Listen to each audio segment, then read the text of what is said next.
So, good evening, New York, and everyone, and actually, good evening to everyone in America. And so, welcome to tonight's episode, or good morning if you're in Australia, of Make Some Noise with Doug Jong. That would be me. Please make sure that you like and subscribe.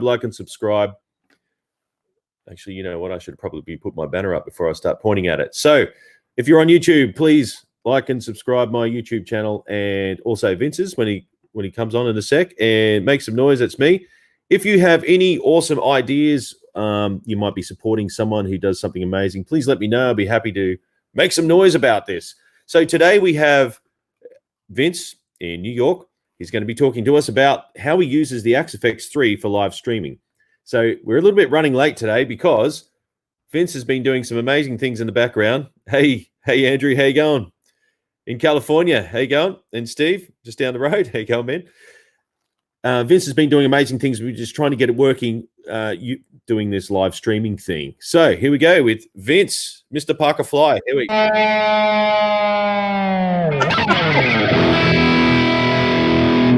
you going, man? I'm going good. How's everything? Yeah, good. Well, I've only just woken up, to be honest, but, rock and roll. That's what happens. But do you want to maybe explain how you're using... Hey, Wendy, how you going? Good morning. Hey, Wendy.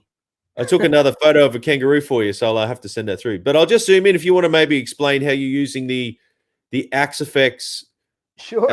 In a live streaming context, because you're actually you're on the edge of the envelope with this one, not only just pushing it. So here we go. All right. There you go. Wow, look at that. It's all me. Hey,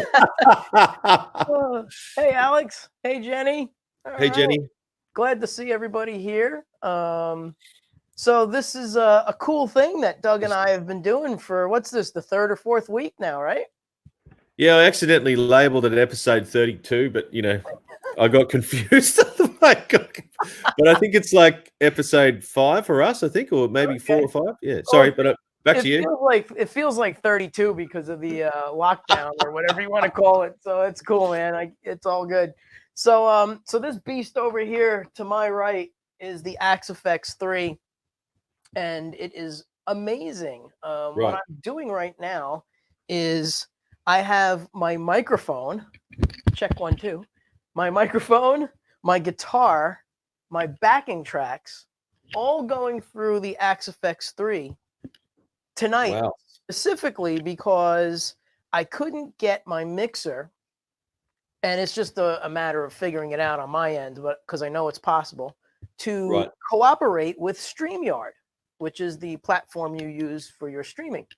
Yep. So as I was messing around with StreamYard to try and make the audio sound better for what we're doing, I noticed that it saw the FX3 as a sound source. And I just happened to be editing a preset when I grabbed StreamYard and saw that earlier today, and I was like, "Oh, well, if it's seeing the FX, then it should be able to see anything that goes through the FX." And I was completely correct. So, so that's how you're hearing me. You're hearing my microphone through the FX. I could actually reroute it and put like distortion and reverb or delay or anything I want on this vocal right now. Because like a guitar processed line. Hey, Jenny. Hey, Andrew. Hey, Jenny. How you going? Yeah, so like any other, Yeah, going out of order like Star Wars. Yeah, this whole thing, it's like I'm running the, the enterprise here, the way everything's going, So I've got 4 inputs on the FX, 4 stereo inputs. Okay. So I'm able to put my backing tracks through it as well, which we just tested, and that's why we're late tonight, because I just couldn't get it all to happen in enough time. But come on, Team America, get it together, mate. What's going on? Yeah, right. So, but hopefully it sounds good when we actually. Hey, that's my sister. Hello, Vanessa. Hey, sister. How you going? Hey, and Mom is here. Wow. Hey, Mom. Very cool. Yeah. So hopefully when we actually get to the playing part, that's all going to be all good. Sound good. But right now, like I said, the vocals are going through. I could actually, if I had the microphone input on every preset in the Axe-Fx, then it wouldn't shut off. And what I could do is I can actually assign one of the buttons on the FC12 to be a mute. So I could mute the microphone, but I didn't have time to do that. So right. Okay. As a remote switch. And just for your mum, and your sister. Yeah. There you go. I found another kangaroo where I live, just down the road. So that's so cool.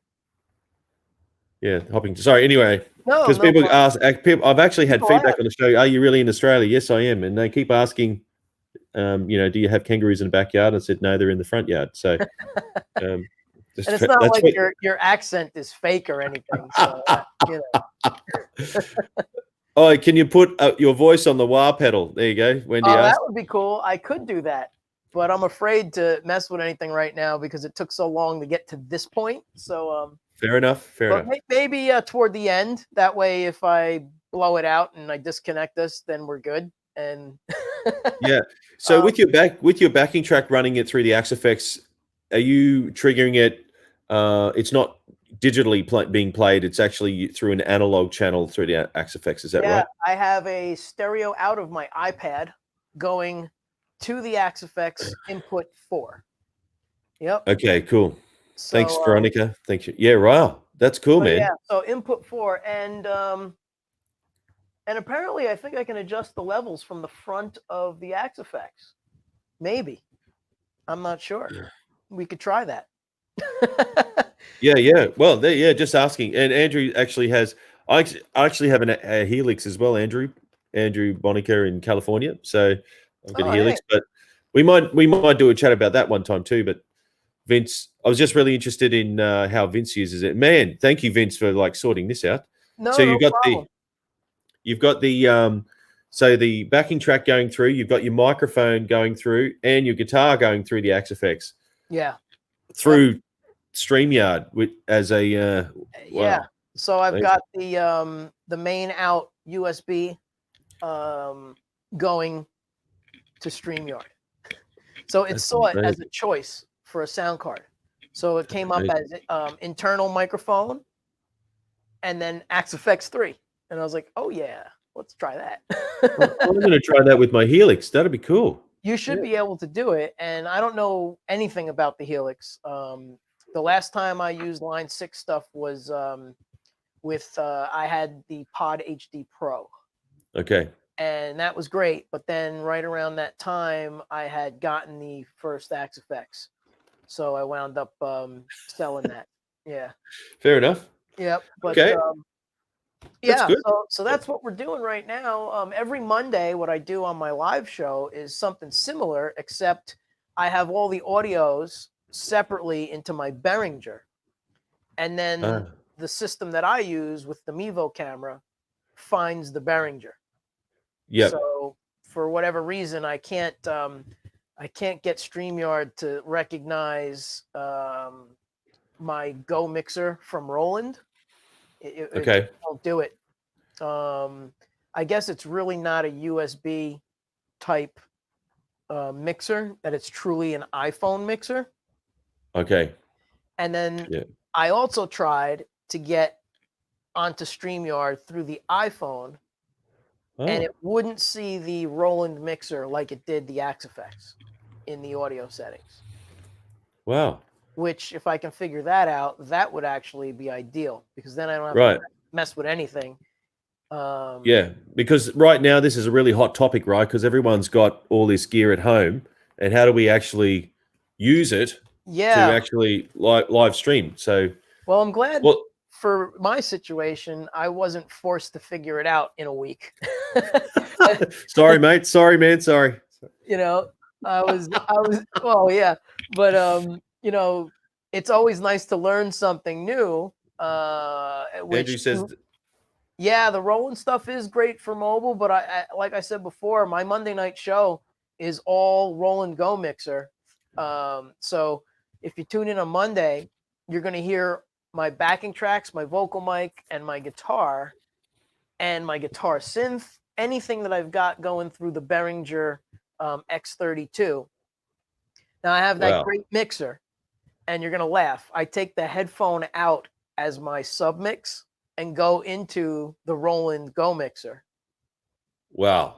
And that allows me to go stereo out into my Mevo camera. So, or the iPhone, either one. But for some reason, it just wouldn't show up in StreamYard. And it could have been operator error. Could have been me.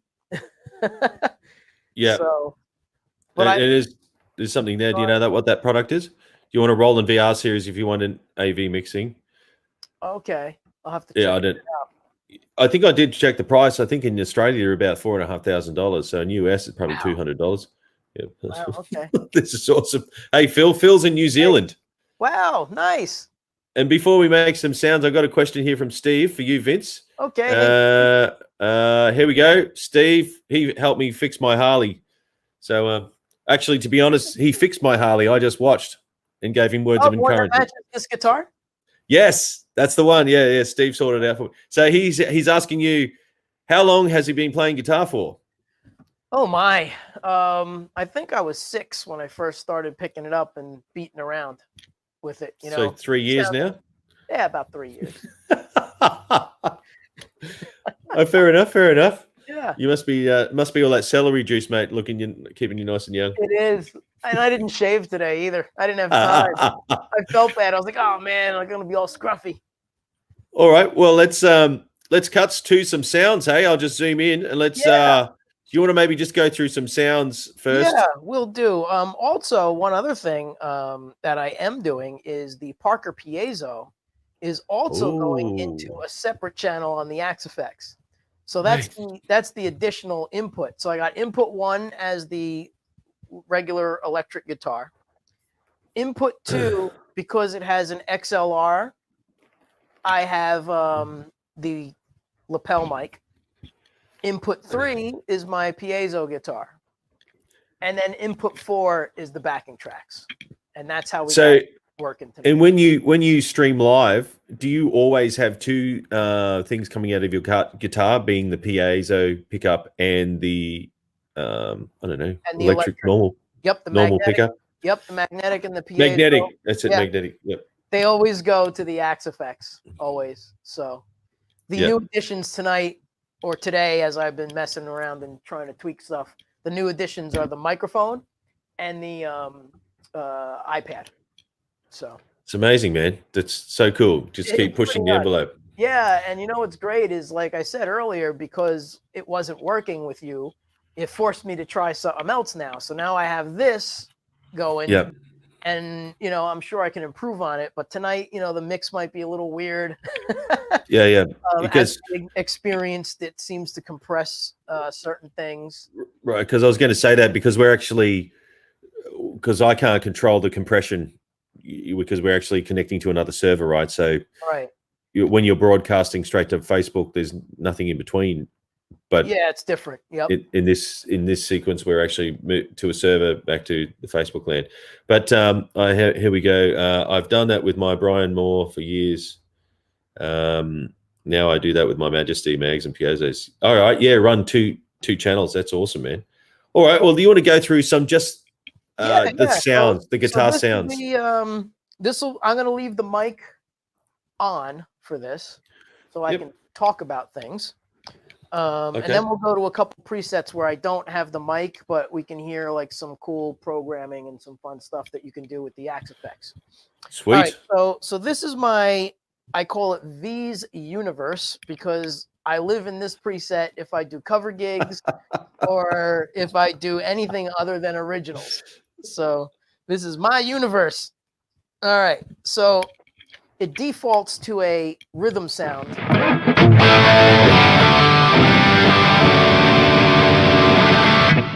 So just for a test here, everybody listening, how did that sound? Because I'm hearing a different volume than what you're hearing. And my ear didn't melt, so it's probably not loud enough. So no, just kidding. I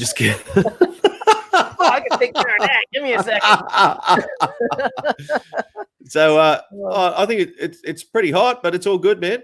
I don't know, but if there's any feedback from anyone else, Andrew, maybe if you're listening, He's a tech guy as well. Andrew. Cool. Yep. Well, even Steve. Steve's listening. Yeah, if anybody's got any Jenny, as far as sound or volume issues. But so here, this is my usual rhythm, thanks, Will. heavy rhythm.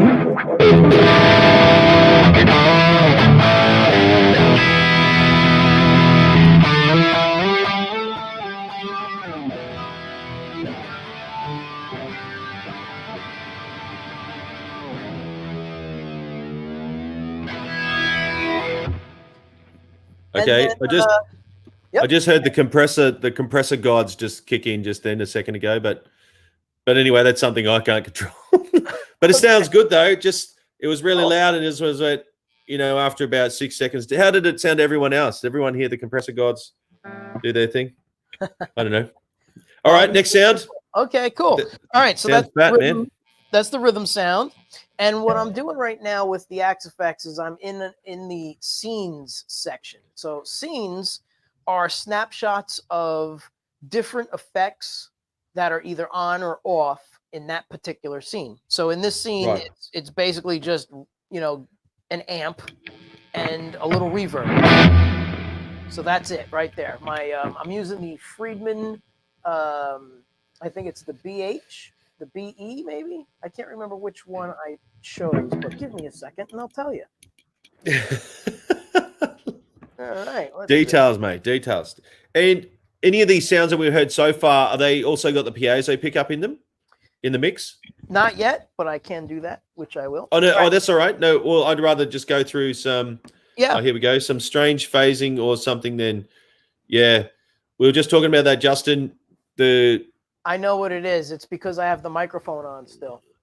Oh, right. Okay. So we're getting two audio signals. So that's phasing. Yep. Right. Okay. All right. So give me a second to move this over. Okay. So thank you, Justin. That's good feedback. Yeah. If anyone else is listening, so we're actually, those who just joined, please like and subscribe, everything. But what we're actually testing is using the Axe effects to do live streaming from around the world. I'm in Australia. Vince is in New York on the eastern. Is it eastern? Do you call those things the eastern states? Eastern states? Yeah, east side. Yeah, we're on the east side of the U.S. Yes. I have no idea how to do those. California is more of the west, So. Well, I'm on the east side of Australia, so actually that last guitar sound just melted my coffee cup and handle fell off. So I smashed that last week. So sorry, Mum. It's such a shame. Yes. Anyway, let's do another sound. Sound. So now, in any of these presets or scenes, I can. Hey, Jess. Hey, Jess. I can add the wah wah.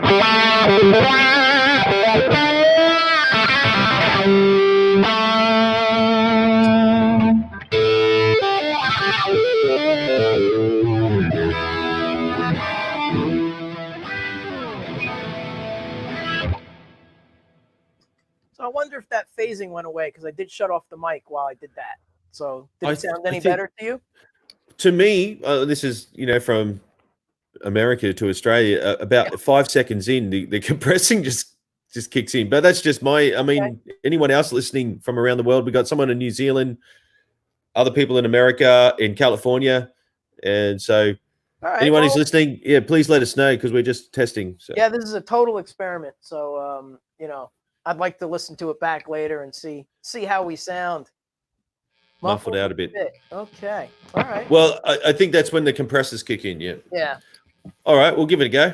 Rock and roll. All right. So here's a clean setting.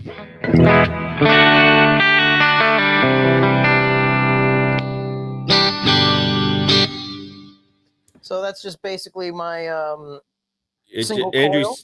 Andrew said it's a compression. Yeah. Yeah. And I think also too with the compression, from the little nerd work I've done, I've been Googling about it, because there's like a few second delay. Like before the compressor turns off, it needs a couple of seconds. So we're not, how am I explaining this? The compression we hear is not actually in real time, if that makes sense. Anyway, we're doing the best we can. Well, since we are talking about live streaming and some of the actual problems that we're having, I did read that there is a way to shut all of that off in Zoom. if you can do this in Zoom, I'm not sure if how that would work. Right. But well, they did say that you can shut off the compression and the background noise suppression. Those are the two things. Yeah. Okay. Well, if anyone else has got a working solution for this, please let us know. We'll try and use it. Yeah. Because again, we're just testing, and I figured we'd try it out to see if we can get the sounds to sound better than just playing in the room, because that always squashes it even worse, I think. Than what we're hearing now. All right, so this guy is a little like clean, funky thing.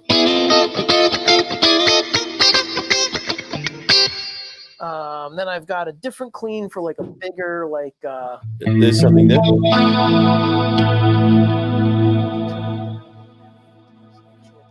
Output. Let's try that a bit. Let's see if we can turn that in. So Zoom does have better sound audio. Yeah, right. Zoom auto volume off. Okay. Well, I've never used Zoom before, so might be worth something checking out. All right, so I just brought it down -3 decibels on the output side.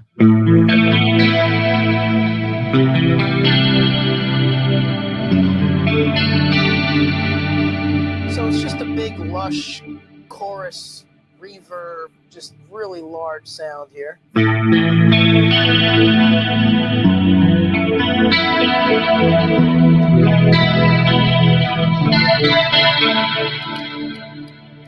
There we go.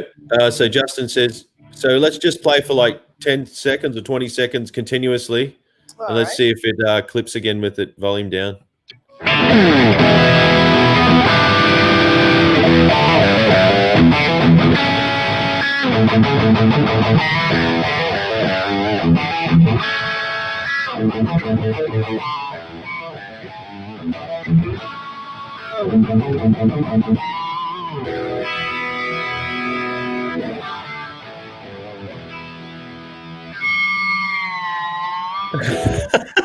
Rock. Yeah, it's lasted a lot longer, but on my end, it definitely, the compression guides bit us again, but rock and roll. Well, we're doing the best we can. I think I've lost your mic. I don't have your mic on. Thank you. I forgot. I shouldn't have probably told you. There we go. That's okay. But we did actually last a way longer. Yeah. So can we turn the guitar down again a little bit more? Or is that going to be too much? Justin says it did it again. Yeah. All right. So I guess there's no real way to do this, unfortunately. So the other thing about these compression things is that it's not just sonic compression. It's internet compression. Right. It's like, trying to get that much information out. It's like the difference between high def and low def. Yeah. Right. All right. Well, let's so we've gone through the sound. Sorry, I'll keep interrupting you. So you've gone through the but thank you for everyone's feedback. A few different cleans. We did a rhythm. Again, bear with us because this isn't probably a true representation of what the Axe effects can really do and sound like. Understood. I'm still trying to figure it out on my side here. But my Monday nights, definitely it sounds like it's supposed to. And I'm determined to get this to work. Yeah. So we'll make it happen. Well, maybe I should do a little teacher's diagram. It's all back to front over here. Move it over here. So, a little over. So there we go. So I'm over here in Australia. Vince is over here in near New York, and what we're actually doing is we're connecting to a server, which is then connecting to Facebook, FB, right? So we're just learning. So I guess it's basically a restreaming service, but maybe we're just finding the limitations. So we're giving it a go. I'm sure. Thank you, Jess. We need Jess to come on sometime. So yeah, she's cool. I remember her from Vi Academy, right? She was Yes. Yes. Very cool. Yeah. Oh, here we go. Andrew said that's right, because I suggested this before. Maybe try throwing a compressor at the end of your. Yeah. But less chance of stream compression. Yeah. The only problem with that is I have no more room in this preset because I wasn't intending to put anything after the output. So I have no room for the extra block. So right now if I was able to show you this insane block that I made, actually I can't. Look at this. Oh. Let me get this to here. Yeah. And this to here. And Justin said, "Is it just net clipping?" Well, it may be, Justin. It may just be that. So now, real quick, I can share the screen, I think. Share screen. Let's see. Let's see what happens. Let's see what happens. Go. Nothing. I think it's showing you. So now if I go here, can you see that? Negative, but I can see the reflection in your guitar though, because it's so damn shiny. So. Oh, that's hilarious. That's the Ken Parker, lacquer there, or the carbon fiber working well. Well, that's all right. Here we go. Let's try this. They're really fancy. Can you see that? Negative. Oh, yes. Here we go. I'm going to swap it out. That's my preset. Okay, hang on. I'm going to swap it out. All right. So what does that look? Okay, so that looks good over there. All right. So here's how it works. Over here is input 1, and that's the electric guitar. And if you follow the mouse, we're going over to here through all of these different blocks. The ones that have the wave are off, and anything on is a full color. All right. And then we're over here, and then I made a send and return so I can get some more effects and blocks in here. Reverb, multi-delay, I got a looper, and then we got the output. Now the output was on this 4th row over here, but I had to move it so we can get the input 4, which is the backing tracks. Okay. Right.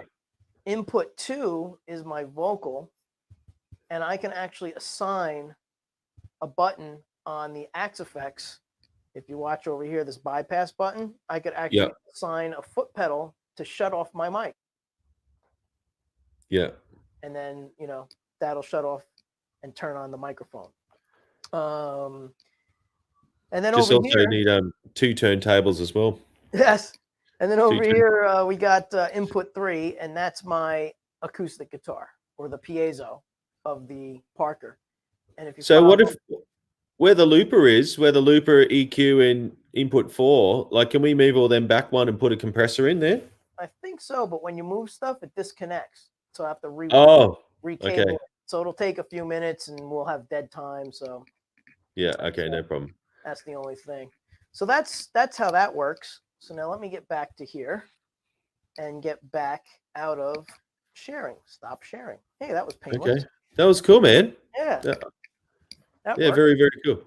Well, that's good. So maybe next week we can try that. And next week, actually, I'll try and get my Helix sorted out, and also might even have a chat to Andrew about if anyone else knows of any other streaming services on how to get around this compression situation. Yeah. So, or I could set all my amps up and just crank it and see if you can hear from America. I think we'd have a better chance of that. So, what other sounds and what other? Okay, so before we get to some, playing to the backing tracks, okay, similar system to Helix, but looks of it by the looks of it, yes. With the Helix, how I understand it is there's 2. Oh, here you go, Anthony. There's 2 lines. I'll hook it up all for next time, and I'll screen share. It's probably easier if I actually, instead of talking about it, because I'm just making shadow puppets. The Helix is so cool, So I'll actually show you what it looks like. So can we do some like freaky things on the Axe effects? What kind of cool things can we do? Yes. So it has a synth. It has all kinds of stuff. So real quick before we get out of this preset, because then I'll have to come back to it to talk to you guys. So right now I another setting here where I have a lead. And I can use the wah-wah.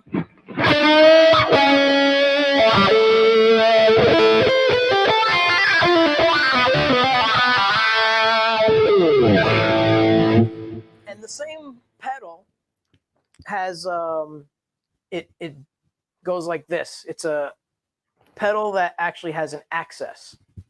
So my access left right is volume.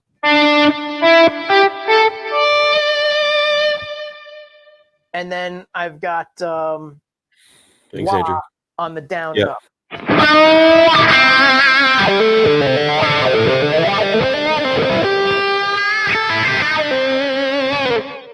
Can you just say that again? You got wah. So you've got talk about your pedal there. I have a pedal that's actually an access pedal where it goes back and forth, left to right, and it goes down and up. Same pedal. Right. So you don't have to lift your foot off. So No. it's a pedal that moves left and right and up and down. Yep. And I can't really show it because of the way we are, unless I go on with hey, Andrew. Take care. Yeah. Yeah, he's in California. Yeah, wow. That's awesome, man. I want one of those pedals. So yeah, the one pedal. So the one pedal does two things, but it also, I can assign it to do anything really. I could have this pedal assigned to reverb volume along with input volume. So if I turn and move it, it then makes everything louder and softer. That is attached to that controller. Yep. Yep. And then I have a rotary set up here.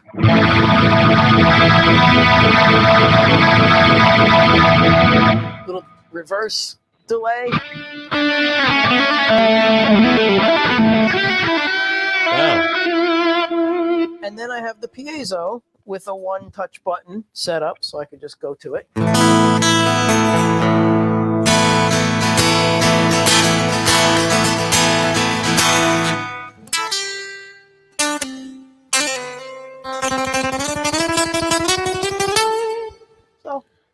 So that's pretty much everything. Now for some little wackier things, and the microphone is going to disconnect, so I won't be able to talk. So I'll explain it real quick. There's a friend of mine who has his own preset. He builds presets for both Fractal. He started out, I believe, doing just Fractal. Thibault? Is it Thibault? Yeah, Thibault. Yeah, and he does them now for Helix and a bunch of other, modeling pedals and companies, not just the Fractal. But he did this pads that I'm going to use now. So basically, it's I have another expression pedal on the left, which is my whammy pedal or anything that's odd. So the way my system's laid out, it sounds like a lot of stuff, but it's very simple. I know on the right with the pedal that goes back and forth and down and up is wah-wah and some sort of volume, whether it's gain volume or volume of a certain effect. And then on the left, I have the one expression pedal that does either whammy or odd things, like bringing in the synthesizer so I could solo over the top. Wow. So now all the keyboards that you're going to hear, as well as the chord changes, are all from the Axe Effects. And this is one of the presets that Theobald designed. So now what happens is I can go, right now, this particular one is all E. So everything's E. E minor 7, E major 7, E diminished, E augmented. It goes through all these different tonalities. So since I can't talk while playing because I didn't set up a mic in that preset yet, you just got to listen. Cool. So I can talk if you want. That's good. So we'll give it a shot. We'll see what kind of, if we could break the internet. Well, we've already done that successfully this morning, so it's all good. Okay, here we go, man. I'll zoom in for you.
So that bit was of jazz, mate. Hey, Chris Summers, how you going? Hey. Do you know Chris? Yes, yes, Chris. Hey. Chris and I played on the same track for Chris Stark. So anyway, cool. That's another. I will check that out. I met Chris a few weeks ago, and he's been showing up on my Monday show, which is very he's awesome. Ask him about the mother clucker. So let's see what he says. Anyway, but getting back to that, I really like that patch, man, about having the underlying synth pad. But what I don't understand is how is that actually set up? Is it a pitch trigger? Like, do you set it to a tuning? So when I play this tuning, like, how do you trigger it? The Axe-Fx has scenes, so there's 8 different scenes. So when I'm in that particular preset, there's 8 different scenes with 8 different pitch blocks assigned. Right. Okay. Yeah. And because there's 4 channels per pitch block, or per block, I should say. Most of the Axe-Fx blocks have 4 channels. So he's able to recreate some version of an E chord. Now, I also have presets set up where, let's see if there's one handy. Not in here. We won't go there today. But basically, there's complete chord changes for songs like Little Wing. He also did that too. So yeah, the synth block is very cool. So it's all built in, which is great. And you can have these tools to practice, or if I'm trying to show a student, like, this is what you can do over an E minor chord, instead of doing a loop of it, which how that can be sometimes if you're just trying to do a loop and then it gets a little weird. You just put the synth block on, and then the great thing is then I can show the difference in chord tonalities. So like if I'm teaching a major chord and I say, oh, well, here, if we bring in the 7th, then we have a major 7th, or if we lower it, we have a dominant 7th, or if we lower to the 3rd, then we got a minor 7th. And, there's all different tonalities that he programmed. There's minor 7 flat 5, augmented, diminished. He's got them all. So it's really wild to be able to practice over the top of those. And I use it as a tool to show my students the chord tonalities. And then, like, if you're playing one note and you switch the chord, but that particular note works over every chord, how the harmony then affects the mood, Yeah. So I really like that. I'm actually going to steal that concept, is how teaching playing over a pad, because I have a little looper when I teach, and I just thought of something just then about what you're saying, is that when you actually give rhythm, that the students will always reflect or mimic rhythm. So if there is no rhythm, then they can be more open to playing the melodic idea, and playing the tonality. So because it's free time. So tweak the pedal. Yes, I could actually go in and change the pitch to whatever tonality I want. But trust me, the way he's got these laid out, it's a lot of work. So Thibault is amazing at what he does. He's been doing it a long time, hasn't he? Got some great sounds. Sounds. So that's usually how I open my show on Monday, is with that preset, and I just improvise over the top until people see that I'm live, and of course until I get my technical issues of sharing going. I'm like standing here trying to share my page to my other page, and so that bides me some time. I got the synth going on, so like with one hand I'll sit there and do like a little trill or something, and I'm standing here sharing my page, that kind of stuff. Someone needs to build a Facebook share pedal. Might go viral right now. Actually, you know what? I'll patent it. It'll be a blue pedal, the FB pedal. Cool. Freaking broadcast pedal. The freaking broadcast pedal. No, so 10:02 New York time. It's done. It's copywritten right there. Live. Timestamp 10:02. All right. Okay. Cool. Well, that'll mean something to someone, so that's good. But So okay. Cool. So we got the synth one going, and when there's just the one pad, when you click the next pedal, do the sounds like fade out crossover, or do they end abruptly? No, they cross over, and that's the the trails. It's called the trails. Yeah, that's the brilliance of Theobald. So I'll go back to the preset. I won't be able to talk, but I'll just switch them, and you'll hear how they fade right into each other. I won't play the part. So check this out. This is really cool.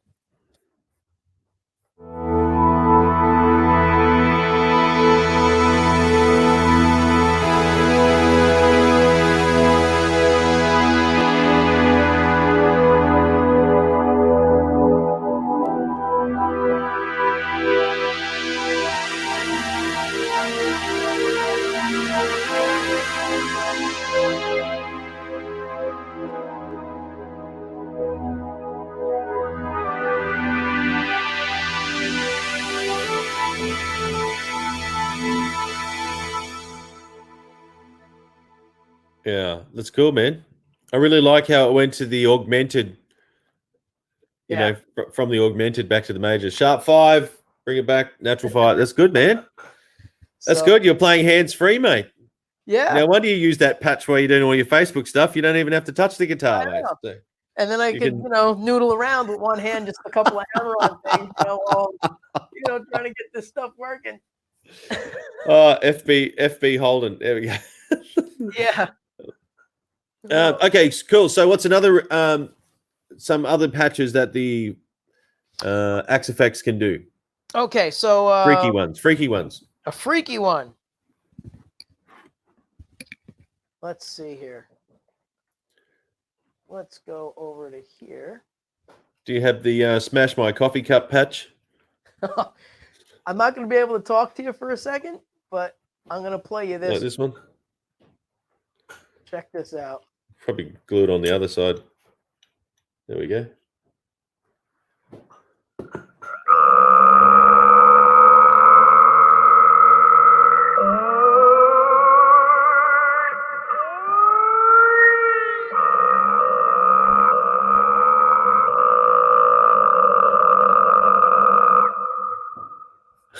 What the hell was that? Oh, man. Pale Yellow. Here we go. Pale Yellow was the best original color. FB Holden Ute. Yes. All right. So you asked for freaky. That one's called Poltergeist Pig. Wow. So is that just a square wave or something generator, sine wave generator? I have no idea. It's a whole bunch of stuff. That's a factory standard. So you can buy an Axe Effects and have Poltergeist Pig whenever you want. Cool. Just before Facebook Live. The swap. That's pretty much what's going through my mind every time something doesn't work. You know, it's just like, right. That's what I you and me both every single day. Yesterday I was practicing. I bought one of these yesterday, or the other day actually, an Arrow Universal Audio cool. For tracking a new record. So I asked the shopkeeper, "Can I have a USB cable?" And I don't even know what I did with the USB cable. Here we go, USB cable. I bought this. True story. It says USB cable, USB-C, but it says USB 2. It's like, seriously. And Thunderbolt, this thing only works on USB 3. I mean, how do I know? I just asked for USB-C to USB-C and details. So I have to take this back. Actually, how much is this in the States? This is like $34 here in Australia. $34. It's probably $3, isn't it? It's probably like 10 bucks. We're paying like nearly 4 times the price, mate. Okay, so another freaky sound. All right, and then we'll do some playing over backing track. Let's see what we got. Something crazy. Let me see what else we got. That's a little crazy. And do you use these in your Facebook live streams? These freaky sounds? I don't really. Maybe I will start just to freak people out. Maybe I'll just start with like a black screen and do Poltergeist Pig for 5 minutes and see what happens. Yes.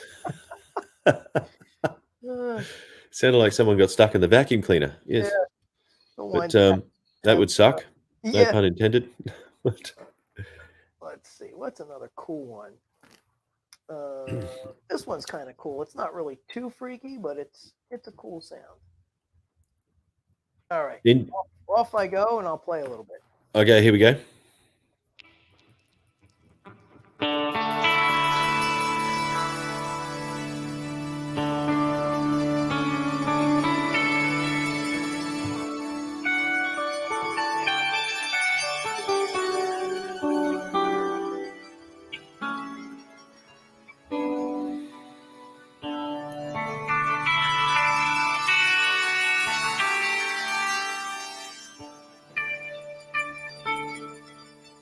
Wow, that's cool. It's got the synth pad and I don't know what the other sound is there. Is that, I guess it's still the synth generator and arpeggiating. I just made up a new word. Arpeggiating. It's the past tense of eating arpeggios. That's what happens if you do a lot of jazz. Arpeggiating. It's actually called the plex verb. Plex verb. Yeah, and that's all of that, really cool sounding traily stuff. It's beautiful. But yeah, there's a lot of great atmospheric presets in the Axe effects, along with great amps. I mean, here's a Plexi 50 watt that's right here and available. So let's see how this sounds.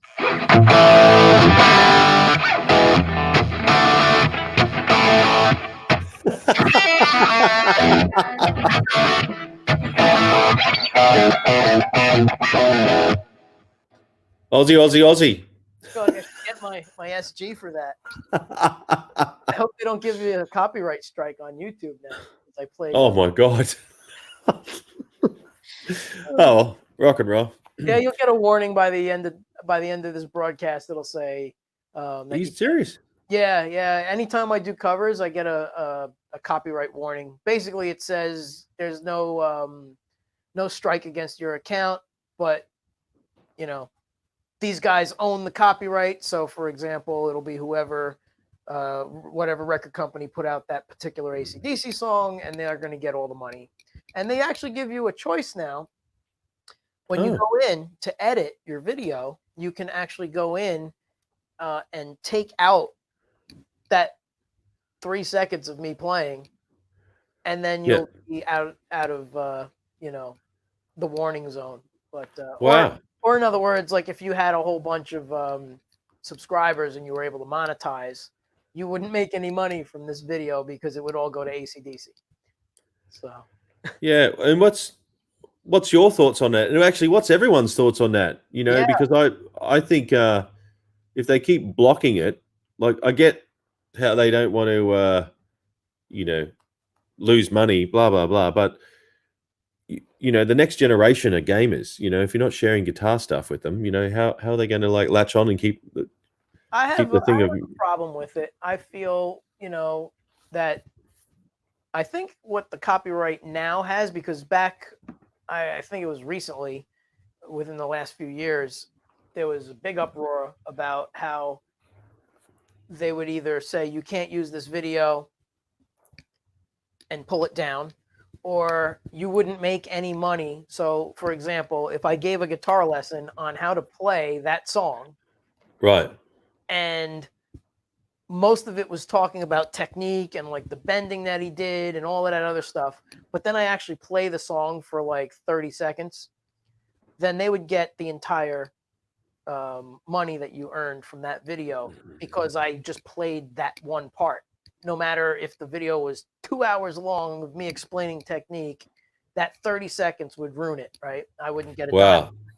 But I think they're actually, and right now I can care less because I'm not able to monetize yet. My channel isn't big enough, so it doesn't affect me. But basically what's going on is, you know, I think they're now allowing people to share if it's a performance. So in other words, on my Monday night show, I do my originals, but if I start doing covers, I get copyright warnings in my email like in 10 minutes after I'm done. It's like, you know, Sony owns this one, Capitol owns that one, and your account isn't going into default. We're just letting you know that you can't monetize. Or if it's a performance and you are monetizing, that you'll get a partial payment for performing, you know, like a performance credit. So, wow. Yeah. So I don't really think it's smart for them to penalize people for playing covers, especially now that everybody's online. Yeah, because like there's the brand new problem with licensing, you know, because before, you know, I know they've got algorithms that surf through all the YouTube stuff, but you know, that's just the YouTube running the algorithms. But now everyone's broadcasting covers on every single platform, multiple versions. I mean, when I do covers, I do my own version, you know. Right. So, but even if the chords are similar, it knows, like it just knows. The algorithm knows. They've got it programmed in, certain chord progressions. So what winds up happening is, I feel, as a musician, right, playing someone else's songs just gets that person noticed. So now I'm playing an AC/DC tune, or I'm playing a George Michael's tune. I think they should really say, like, hey, you're helping promote our artists. Because otherwise, who would know some of these songs? I mean, be honest, like nowadays, kids aren't listening to music the same way. They're not getting music the same way. And it's very hard for some of these artists to even be found, even though I know the Spotify algorithm says if you like this, then it pushes you over to a similar artist. Right. But you know, a lot of my students don't know some of these big bands, and I'm shocked. It's like, you play guitar. How do you not know? How do you not like type in Google best guitar rock? I mean, whatever, you know, it should come up, but kids don't know it. They have no clue. Unless their parents are cool.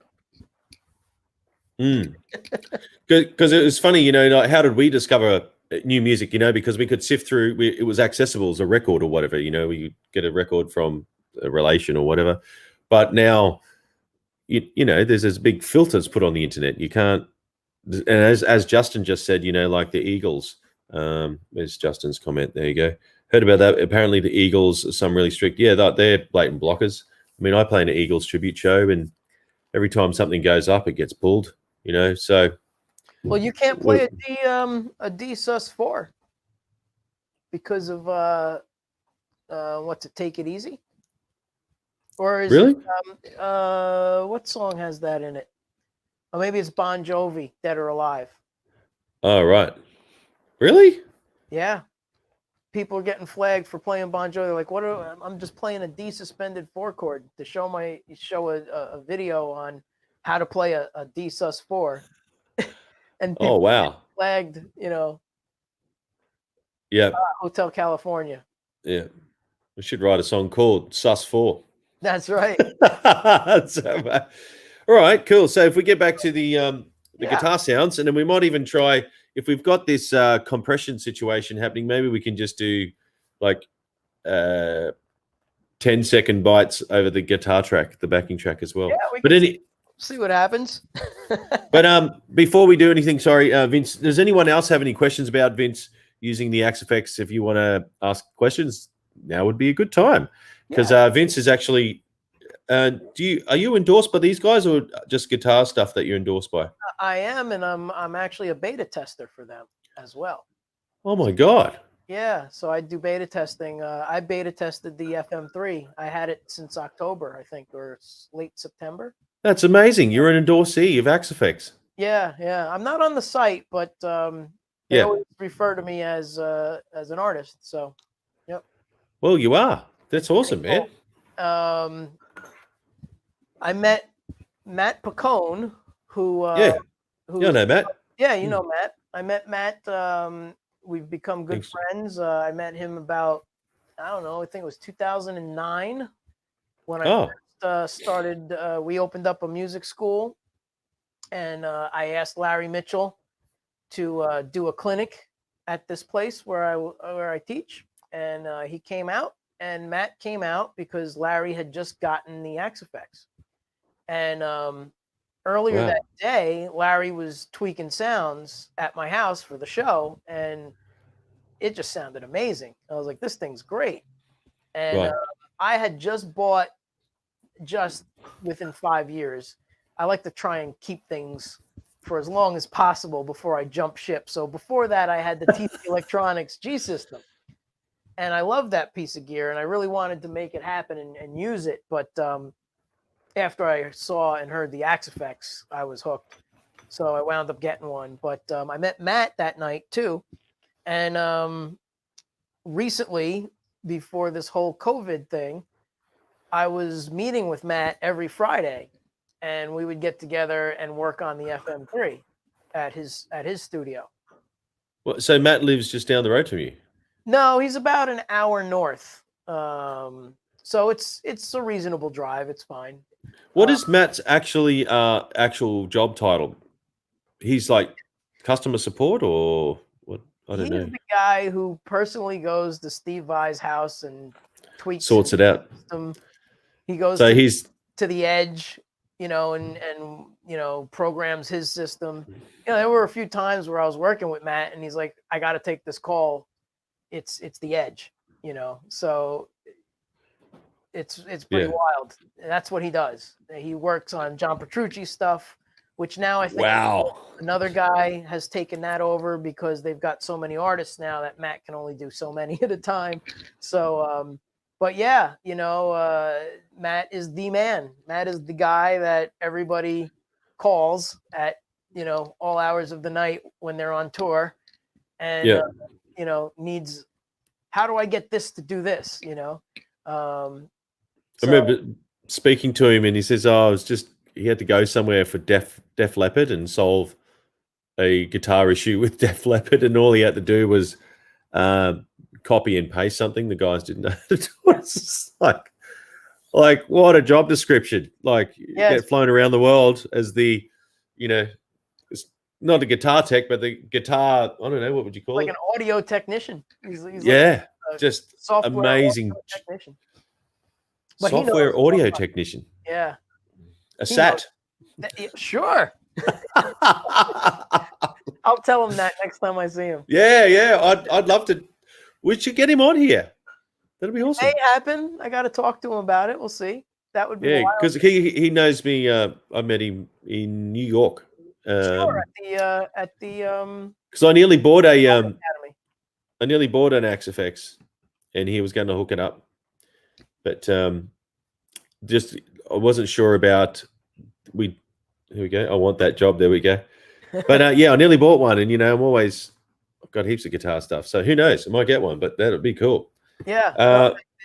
I can't say enough great stuff about the Axe Effects. I mean, it's It is really amazing. It's a great piece of gear. I know there's like the whole rivalry of Helix against Axe-Fx, and I really think it's something that you have to try. And if you like it, you like it, and if you don't, you don't. That's what it comes down to. You know, I never try and push anybody one direction or the other.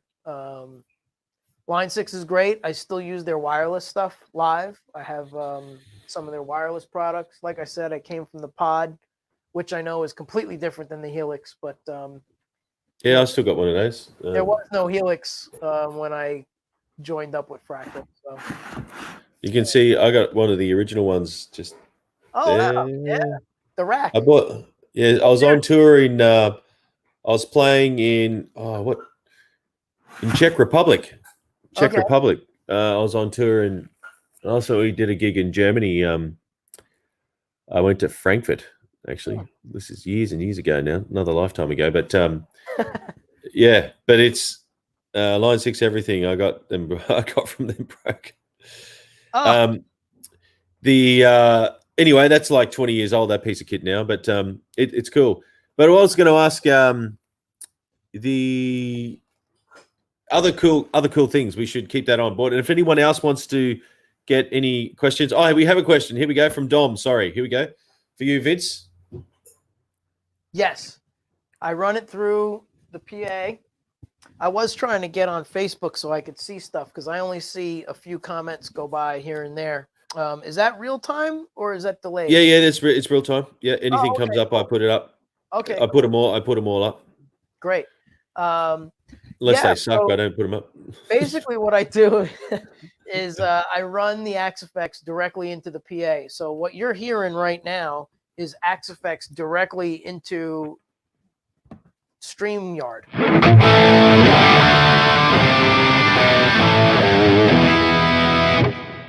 So what you hear is what I hear. I'm monitoring through to keep the feedback situated so we don't have more of a technical problem and a loop.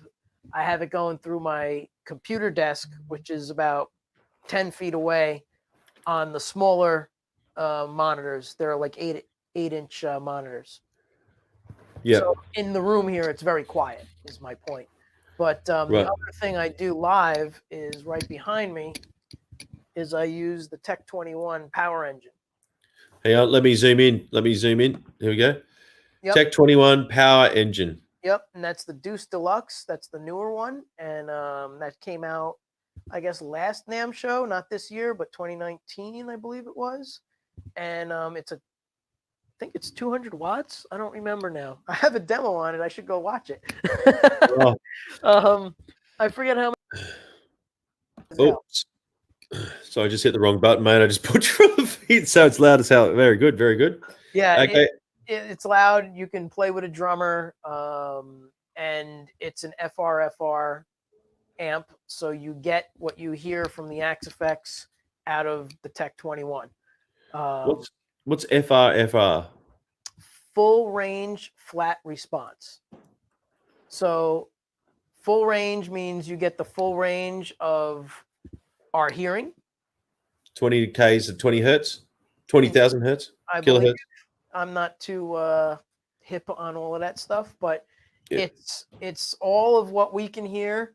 And the difference between guitar amps and a full range flat response amp is that guitar amps, if you ever tried to plug like your guitar amp and put your iPod through it, even if you set the amp to clean, it sounds terrible because it's cutting out certain frequencies to make the guitar sound good.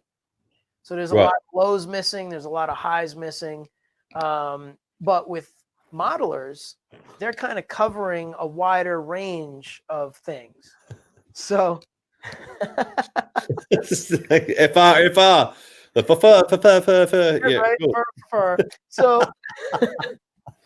So basically what's going on is modelers cover a wider range of frequencies that we can still hear, maybe not as well as like, dogs, like we're not, you know what I mean? But basically these frequencies fill out, and what you want to be able to hear is that kind of true sound when you're listening back. So if you plug an Axe Effects into the front end of your Mesa Boogie and run it clean, you're going to hate the Axe Effects. You're going to think this thing sounds like garbage. And that's basically not the way to run it. You do not want to run it ever through the front end of an amp. So you would really want to run any kind of modeler through the effects return of an amp, which bypasses all the knobs on the front except the gain, the volume, the master volume. So gain, EQ, presence, all of that doesn't work. Just the master volume. So, and we've got here a couple of comments here. I can so relate to simple tech difficulties needing assistance to sort things out. Seem idiotically simple to others. True, Veronica. And from Justin, it's basically a reference model to then. With my, that's probably true. With my Helix, I use the 4-cable method. Okay. And so do you want to explain it? You're not using the modeling in the Helix then? Okay, this is how I use it. So still, I've got like, I think I've shown you off in another chat, I've got like a room full of heads. I've probably got way too many heads just for recording, blah, blah, blah. But we're live. I use digital stuff live. Firstly, maybe because I'm lazy. But secondly, it's just reliable, you know. But, you know, anyway, my point is with the 4-cable method, it gives me options. So I can program one sound. So I'll just explain maybe the 4-cable method to anyone who doesn't know. Go ahead, because you know, people don't really know that. And I'll just get my little notebook. So I'll just say, here is a blank book. I'll just zoom in for a sec, Vince, and then you can comment on it. Sure. Something I prepared earlier, not. Okay, so here is my Helix, and I call that Helix is that, and here is my amp. Okay, cool. So here we go. Here's my Helix. Here's my amp. Here's my guitar, and I'm such an awesome artist. There's my guitar. 4-cable method looks like this. Guitar is plugged into the Helix. That's cable number 1. Now, on your amplifier, you have a send and return. So I'm going to put arrows here. So from the amplifier, I'm going to put it that way. That's a send, and then a return. Okay, cool. Excellent. And then what's the other 4th cable? And then it probably goes to the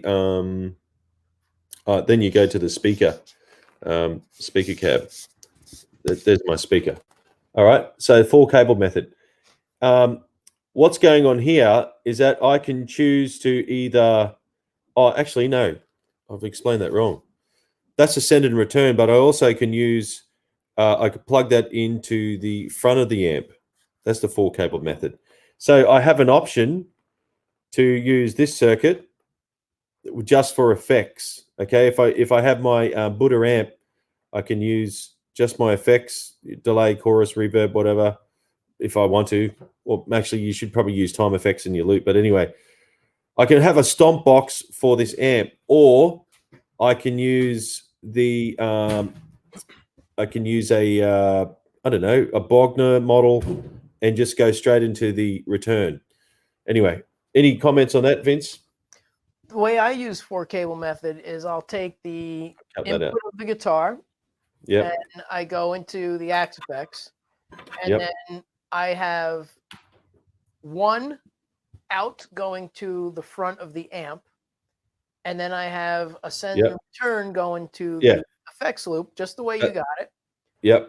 But what I usually do is I'll only put like an overdrive, a wah-wah, compression into the input of the amp, and then all time-based like delay, reverb, chorus in the loop go into that loop.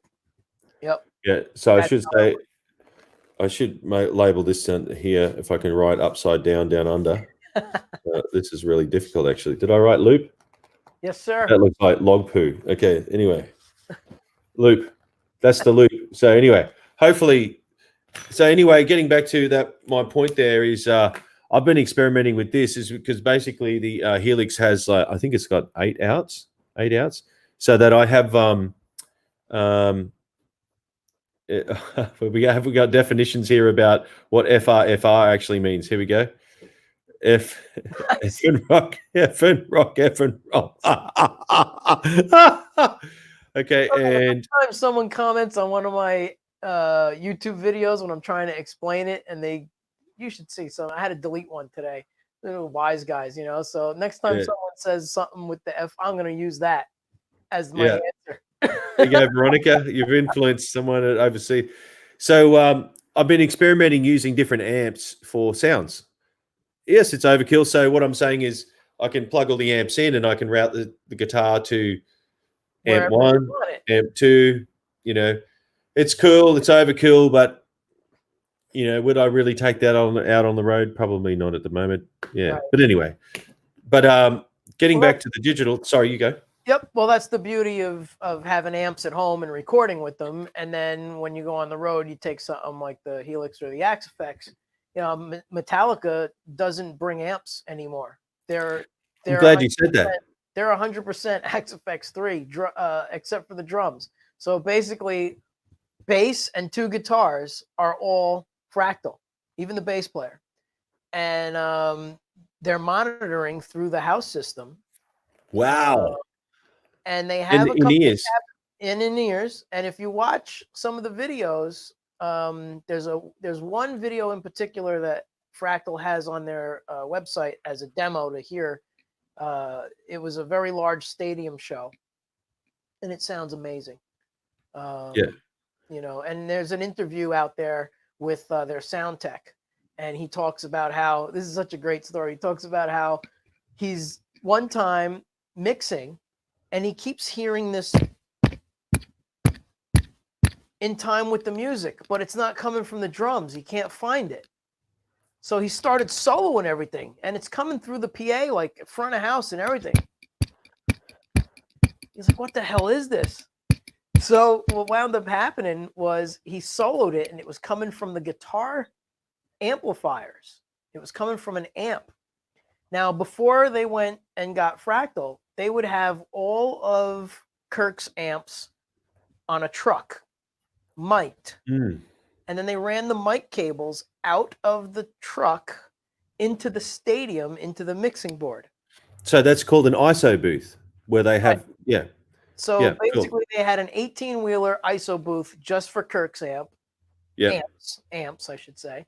Another one for I can't think of his name now. Why? Hetfield's amps, and another one for the bass player's amps. All right. So they had trucks full of amps for each guy. All right. So one amp in particular had this going. Right. What was that? He physically left the venue, went out to the truck, and it was a roadie sitting on the amp, tapping his foot to the music. Oh no! Like on the amp. Yeah. It was. Oh wow. Yeah, so the roadie was sitting on the amp, just tapping his foot, but the vibration from the mic just vibrating against that amp, just very little, was doing this. So now he said that he loves the Axe-Fx because none of that happens anymore. It's always a perfect sound, and they got rid of 3 trucks. Right. Well, that was the next option too. The reason why, you know, one of the Einstein say necessity is the mother of invention. So the very real thing is, before COVID hit, you know, actually trafficking around heavy gear around the world, no one does it anymore. You know, like I remember speaking to Satriani's guitar tech, Mike, and, you know, they just call ahead. Like the amplifiers are waiting for them when they get to the show. They don't transport gear anymore, you know, like an artist having their, well, I guess they have signature series, and, you know, I'm not saying it's good or bad, but the reality is it costs money to lug gear. But I do have one question here from Justin. Guitar goes into effects unit. Effects send off unit goes into input of amp. Probably not the effects send, but effects send of amp goes into effects return of the effects unit. Yes. Output of the effects unit goes into the effects return of the amp. Yeah. Well, basically, yeah. There's 4 cables. So there's. If you Google 4-cable method, you'll get very detailed diagrams at this point. And actually, Fractal Get rid of 3 trucks and a road. Yeah, that guy got fired, I'm sure. But yeah, you know, if you download the Fractal XFX 3 manual and the FM3 manual, and actually the FX8, the FX8 by Fractal is just effects. There's no modeling in it. That is really designed for 4 cable method. So if you want to check out how to do it, just download any one of those manuals. Oh, right. That was another thing. Now, Metallica was like the only band to ever perform there because it's environmentally protected. Like they don't want anyone up there. So they went out and did a show in Antarctica. In Antarctica with just Fractal Axe-Effects, and Lars played a V-drum kit. They were all direct, and they played to all the scientists and crew people that were up there, that live up there to do, you know, testing and stuff. But that video's on YouTube as well. The full show of them playing in Antarctica. Pretty wild. Wow. I guess, you know, that's the nature of progress, right? You know, like we just have to accept it, because I know some guys are, you know, no, it has to be all this or it has to be all that. But, you know, I mean, I love the tube amp. God, I love the tube amps. But at the reality is when it comes to doing gigs on the road, you have to be smart about it. I mean, I met a guy, he supported Pliny, and he actually uses the Helix software on his, it's called Helix Live. Okay. So on the computer. He actually on the computer. So I kid you not, he had the guitar and the laptop, and then did the gig. He just played DI. He didn't even have anything because all the sounds were, you know, played on his laptop. I mean, so he had it in sync with Logic, and Logic was changing the presets. Yeah. That's another thing that everybody does also with the Axe-Effects is you don't even need a pedal board. You just program remote switching. Yeah. I think I went and saw Dragon Force, and besides a wah pedal, I didn't see any. Like, yeah, that's pretty much what no gear on stage too. Just the wah pedal. Yep. Yeah. Can you explain definition of fractal? The word? It's a preamp. It's a preamp. It's this guy here, this box. If you want to go wide for a second. Okay. Yep. Sorry. Here we go. So it's this right here. This is the Axe-Effects 3, and it's basically a preamp and an effects processor. So back in the day, you used to have your preamp, which was basically the easiest way to explain it is the knobs of your amplifier, all of that stuff that the knobs do, like controls distortion or gain, channel switching. That's your preamp. Then the next thing that you would have is some kind of effects. Now, years ago, one rack did one thing. So you would buy a rack and it just did delay. And then you'd have to buy a rack and it just did chorus. And you would buy another rack and it just did like phaser. So now basically what's going on is all the technology we have today, you're able to combine the preamp and the effects all in one box. And that's basically what Fractal is. That's basically what Helix is, except they're different types. So, and then you need an amplifier to amplify it out to the world. And in my case, in my studio, I have a few different choices. I got the Tech 21 back here. That's 200 watts. That thing's loud enough to play with my drummer and my bass player in the room at a gig. I also go directly to the front of house, which is the PA system. I have a PA system in the room. I can just go to the PA system. I can also just go to my recording, DAW. So I really don't mic amps anymore. I was never really good at it, and I never had the patience. And then, you know, I would get it to sound great, and then, you know, the mic would move. And then there goes 3 hours of getting the mic just perfect, you know, and I would mark the cabinet with a little bit of like chalk so I wouldn't lose the spot. but it just turned out to be a hassle, and I didn't care to do it. And once I got into modeling, to be honest with you, when you A/B the fractal rectifier to a dual rectifier amp in a mix, you really can't tell. I don't care who you are. People say they can tell, and you really can't tell. It's really hard to tell. It's just ridiculously hard to tell. It sounds like an amp, and that's the whole goal, is to have these things sound like amps. You're pushing air in a room with the microphone. I get it. That's all awesome. And I guess if I was good at it, I would probably feel otherwise, but I'm perfectly happy with the way things sound coming out of the Axe effects. So that's my take on it. And sorry, you go. Helix, or Helix. Like, if you like modeling, you like modeling, and if you like amps, you like amps. It's fine. Each thing has a purpose.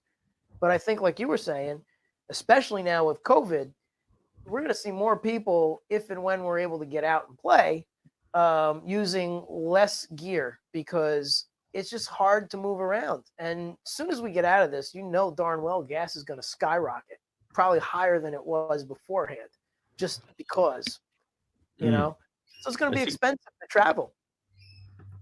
Here's one from Lan. Hey, Doug and Vince, great stuff. I use Kemper in most of the gigs. Haven't used an amp for years. That's awesome. So Lan runs some tribute shows. He's a great player.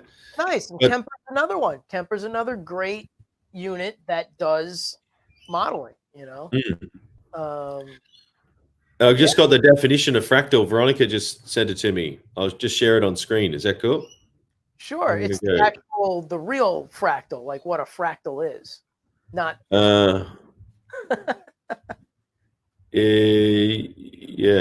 Chrome tab. Here we go. Okay, here we go. I'll read it out to you. It says fractal. This is by dictionary definition. A noun, a curve or geometrical figure, each part of which has the same statistical character as the whole. They are useful in modeling structures such as snowflakes, in which similar patterns recur at progressively similar scales, describing a partly random or chaotic phenomena such as crystal growth and galaxy formation. And if it's an adjective, relating to or the nature of a fractal or fractals. Man. Well, I'll tell you. Oh, hey, I see our text messages. Man. I don't know what's going on there. How do I stop sharing the screen? There we go. Remove from StreamYard. There we go. That's cool. Sorry. Nope. One job. There you go. Cool. And what was I saying? I need to have two monitors on this computer. So the other thing is with being lightweight. I remember doing some gigs with Lan and actually using my Helix. I think I did a bass gig with him. And, it was great. It was just flying, just rocking to a gig with a guitar case and a backpack. I think that's the new nature of the way they're moving forward. Yeah. That's the word defined. There we go. But does anyone else, have you got anything else to add to that about the Kemper? Do you know anyone else who uses Kemper? Trying to think. I don't really know. Yeah, I think I know one other guy that uses Kemper, but I don't really know if they, have tried an Axe Effects.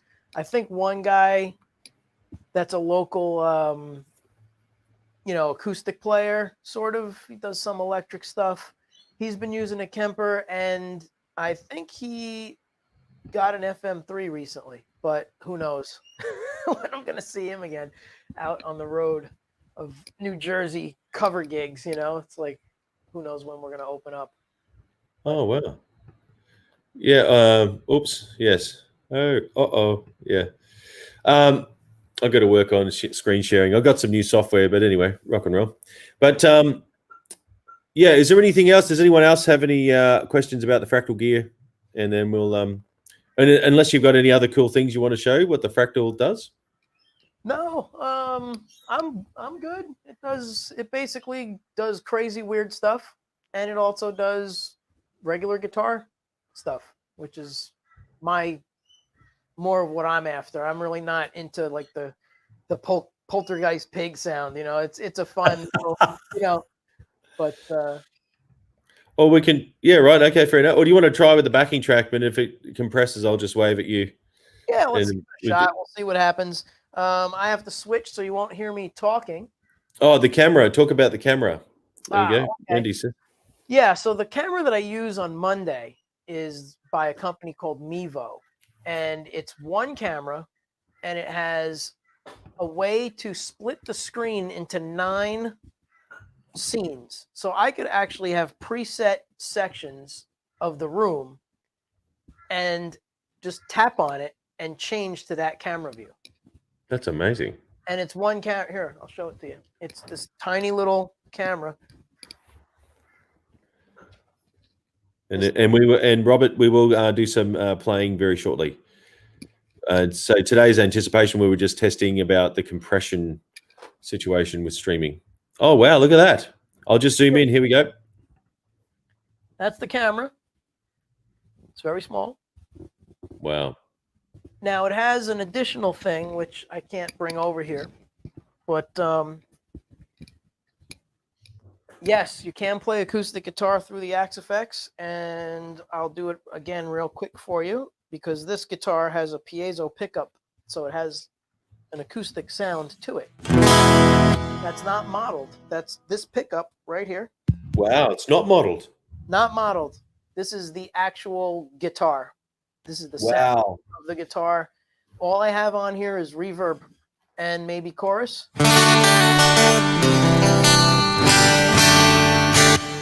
So there's no modeling on this at all.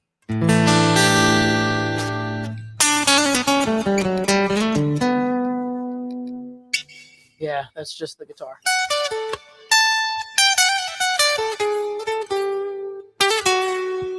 Wow.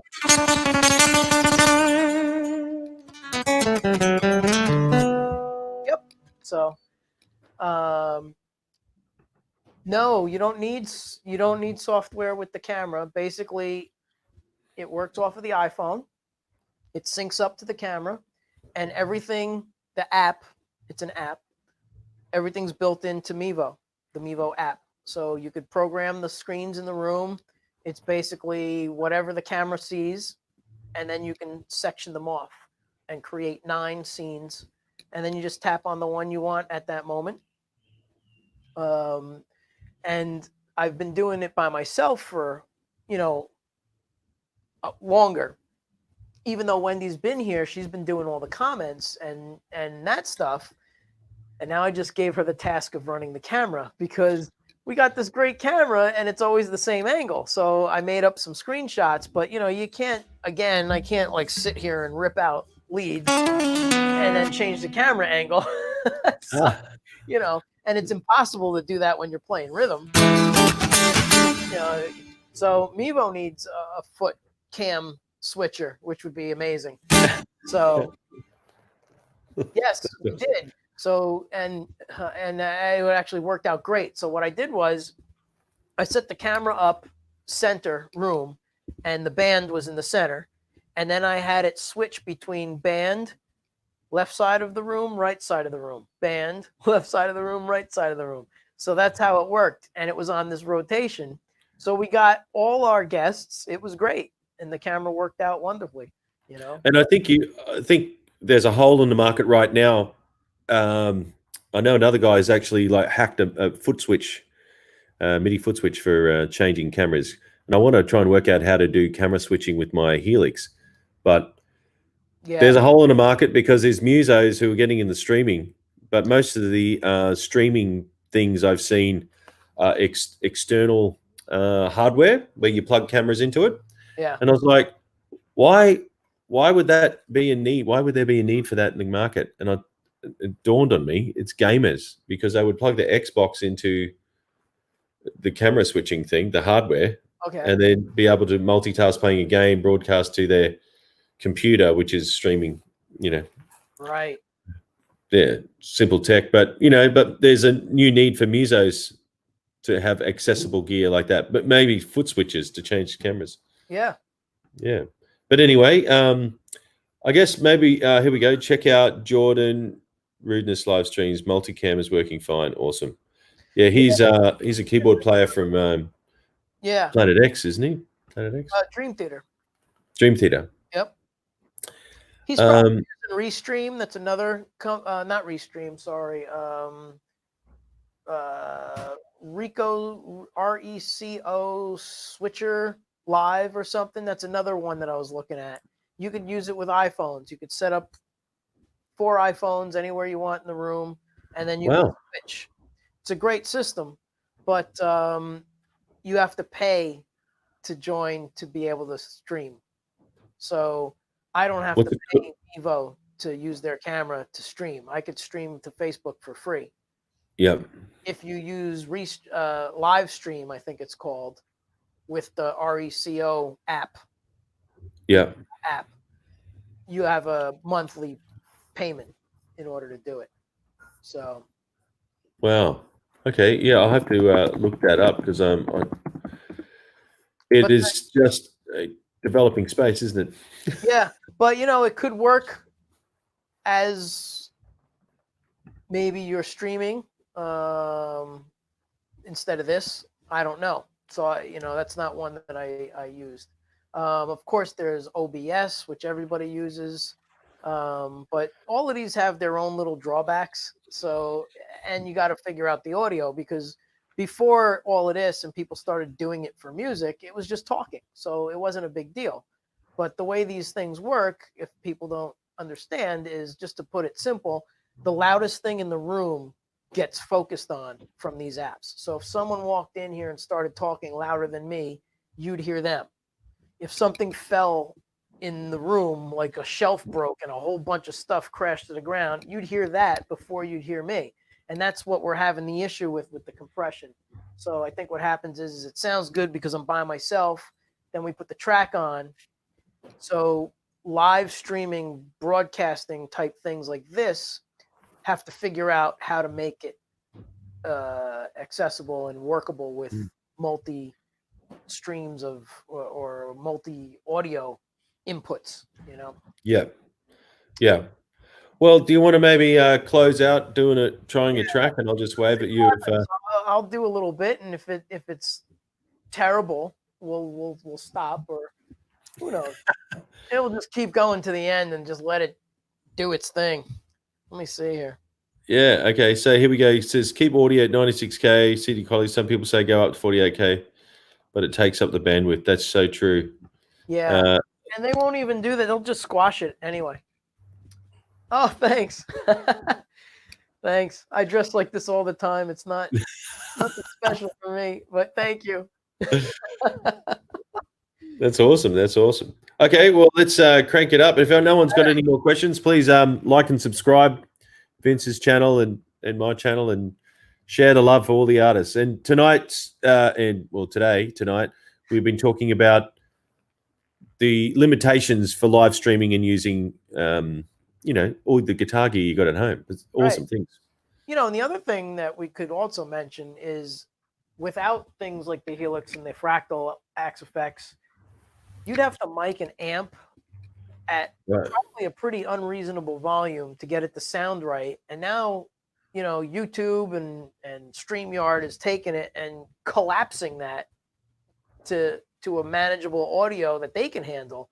So all of this other gear, it just won't sound good. So you kind of really need some kind of processor, whether it's an Axe Effects or an app on the computer, or or a Helix, because they can't handle a full drum set. That's another thing. Like if I had the drummer here, right, and we did this, and this is like a whole nother part of this live streaming, but my drum set is mic'd up with a thing from Yamaha called the EAD10.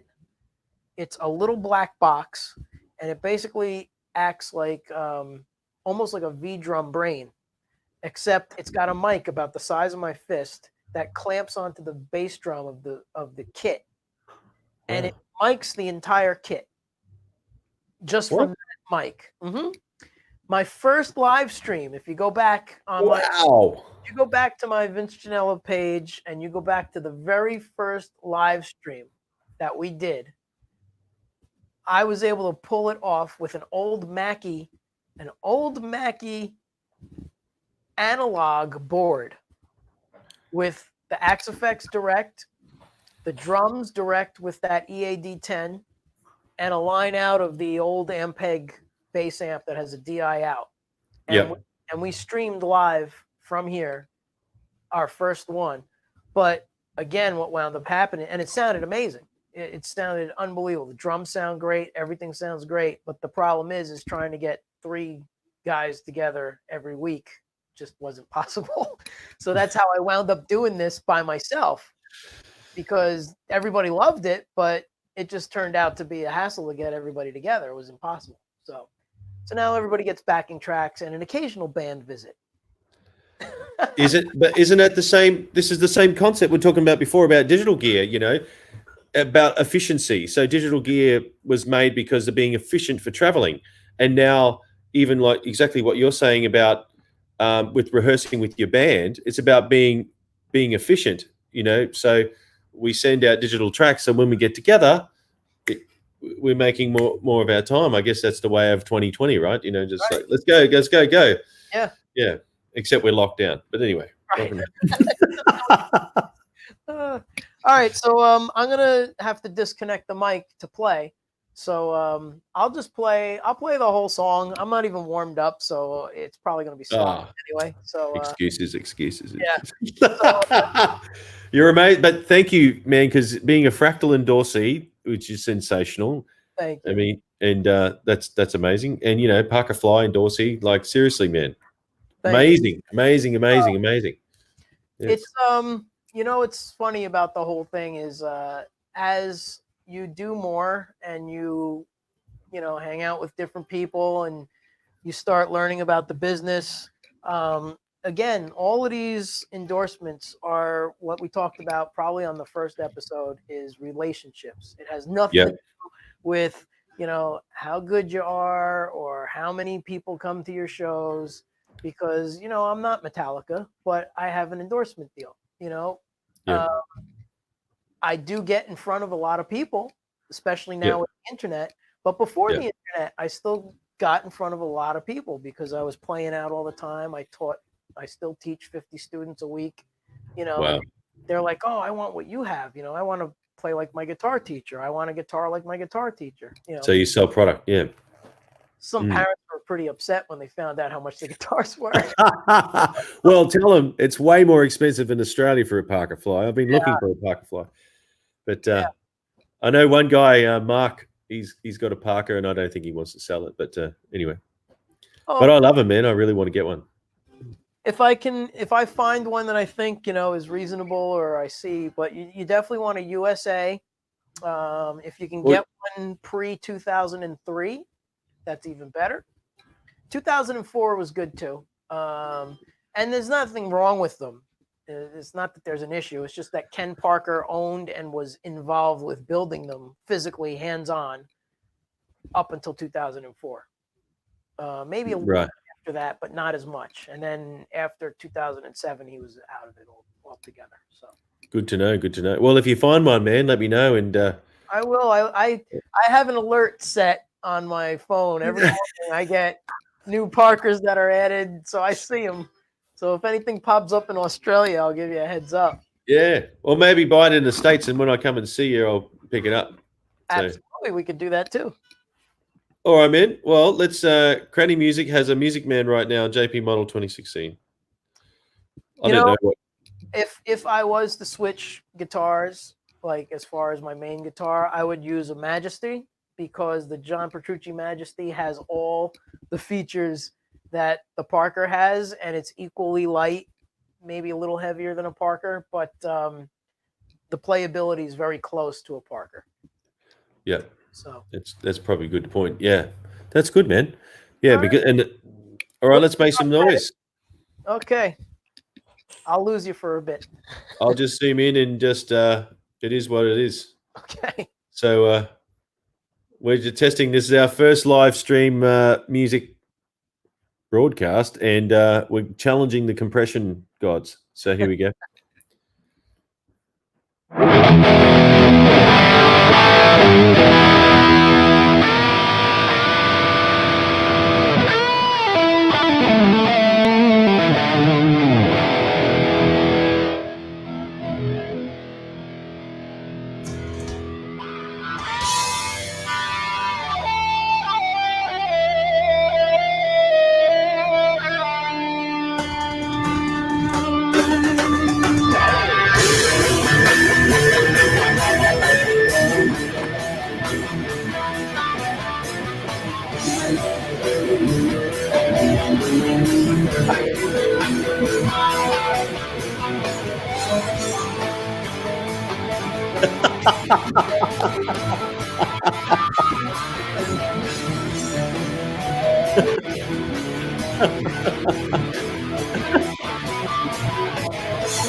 Throughout history, it has been proven that the real weapon of mass destruction is human. Alrighty. Well done, man. Well done. We've got a couple of comments here. Sorry, I can't see the cartoon things. Well done, man. Lance says awesome. Oh, thank you. There's another track coming. I gotta stop that thing. 101 uses for kids' toys.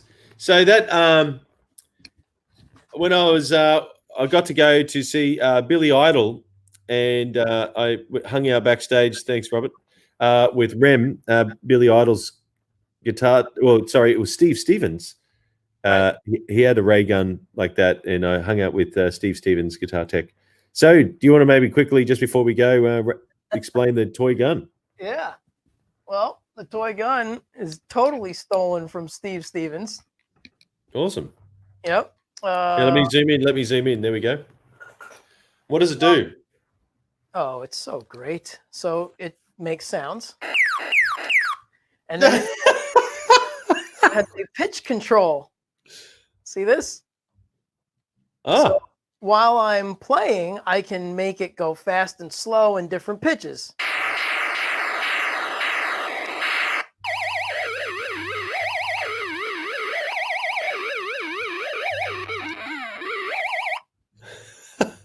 And for your guitar speaker. Let's do it. Let's do it. Let's do it.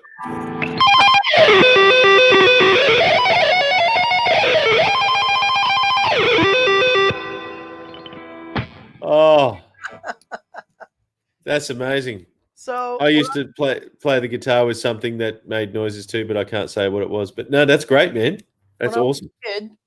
I saw Billy Idol on New Year's Eve with Steve Stevens. It was whatever that first year, 1982, whatever the year that song came out. Yeah. And I heard that, and I was like, wow, that's amazing. And I don't know. Years later, I was in Toys R Us with my ex-girlfriend, with my girlfriend at the time, right? And I'm in Toys R Us. Now, this is me still. You could ask Wendy. I'm still nuts. So I'm in Toys R Us, and they used to be allowed to sell guns, toy guns, of course. Toys R Us was, they had aisles and aisles of cool stuff that you can play cops and robbers and aliens and not aliens, right? Right. Zombies. So I'm in the gun aisle of Toys R Us, and I have every toy gun out on the floor, and I'm shooting them, right? Trying to find the one Steve used. Wow. And I'm going by the pitches. Now there was no iPhone, there was no internet, so I couldn't put the Billy Idol tune on and compare. I just knew what it sounded like in my head because I listened to it so many times. And I find this one, and I'm flipping out because it had the pitch shifter on it, right? Wow. So I ripped it out of the box, which is totally not legal in a toy store, and I'm like shooting it. So the guy comes on, he's like, "You can't take that out without paying for it." I'm like, "Dude, I'm buying it. Don't worry about it." I said I had to hear if this was the right thing, right? So he thought I was nuts. The girlfriend thought I was nuts. Of course, I paid for it, and I bought 3 of them, and I broke 2 of them. This is the last one. And I did a clinic with Stu Ham and played that song that I just played now, WMD. And what I usually do is live, I just play and I drop it, off to the side. And usually I have foam from my gig bag or something on the floor, and I didn't. And the thing exploded in a million pieces, this gun. I was so upset. Like, it broke at a clinic, and I'm sitting there piecing it back together after the clinic, and everybody's like trying to talk to me, and all I cared about was my stupid gun. But Even that story, Stu Ham, like played with Joe Satriani, right? And you're doing a clinic with him, man. That's amazing. Yeah, Amazing. that was definitely a fun thing to do. Yeah, Stu's great. He actually played the bass on that track that you just heard. So can you tell us about that? Oh, there we go. Toy gun broken.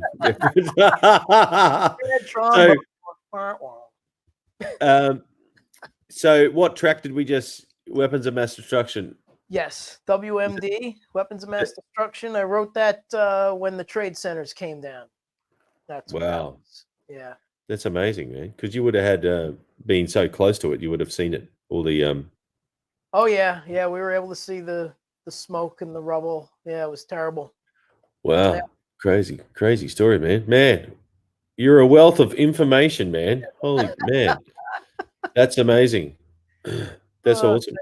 Well, we should probably wind it up there. And do we have any sneak ideas about next week's topic, or we'll have to talk offline about it? Hey, Sabrina. Hey, we're just about to wrap up. But have you seen Sabrina play guitar? No. Yeah, I don't know if she plays guitar. I never asked. Does Sabrina play guitar? I can't remember if she does. I can't remember if I have seen her play or not. But I forget a lot of things, so it's nothing new. But okay, cool. Well, if there's anyone's got any more questions, cool. If not, we might call it a night because we've been on we're only going to do about an hour, and we were 20 minutes late Vince trying to sort out his technical gear. And now we're 2 hours into it. So, rock and roll. Holy cow, look at that. We are 2 hours into it. But it's been awesome as usual, man. I've learned so much. Thanks. Especially being in Dorsey of Fractal and Parker Fly and, doing there we go. No, I don't play guitar. I need lessons. There we go. Okay. All right. Yeah. But all right then. If there's any closing comments, you want to maybe drop your socials again, Vince? Yeah. Hey, good night, Mom. I didn't know you were still here. Awesome. That's my mom. She's come to every gig. Yeah, every gig. My mom is awesome.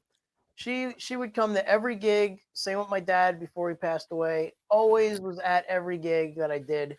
And now that I can't do gigs and I'm doing them online, my mom still shows up. Even a talk show with a crazy Aussie shredder. Awesome. Yeah. So, well, I'll try and do some playing next time because I can, Yeah, that would be cool. A bit hard to talk. But yeah, let's see if we can. Good night. Oh, my sister's still here. She came to a lot of gigs too. Wow. Yes. That's awesome. And she comes to. They both join my Monday Night Live every week, and it's been great. There's a lot of people there. So if you're interested. Yeah. New York time, which is 9 p.m. and hang in there because I always wind up having some kind of technical difficulty. So I'm usually on by 9:15. And all right, okay. Yeah.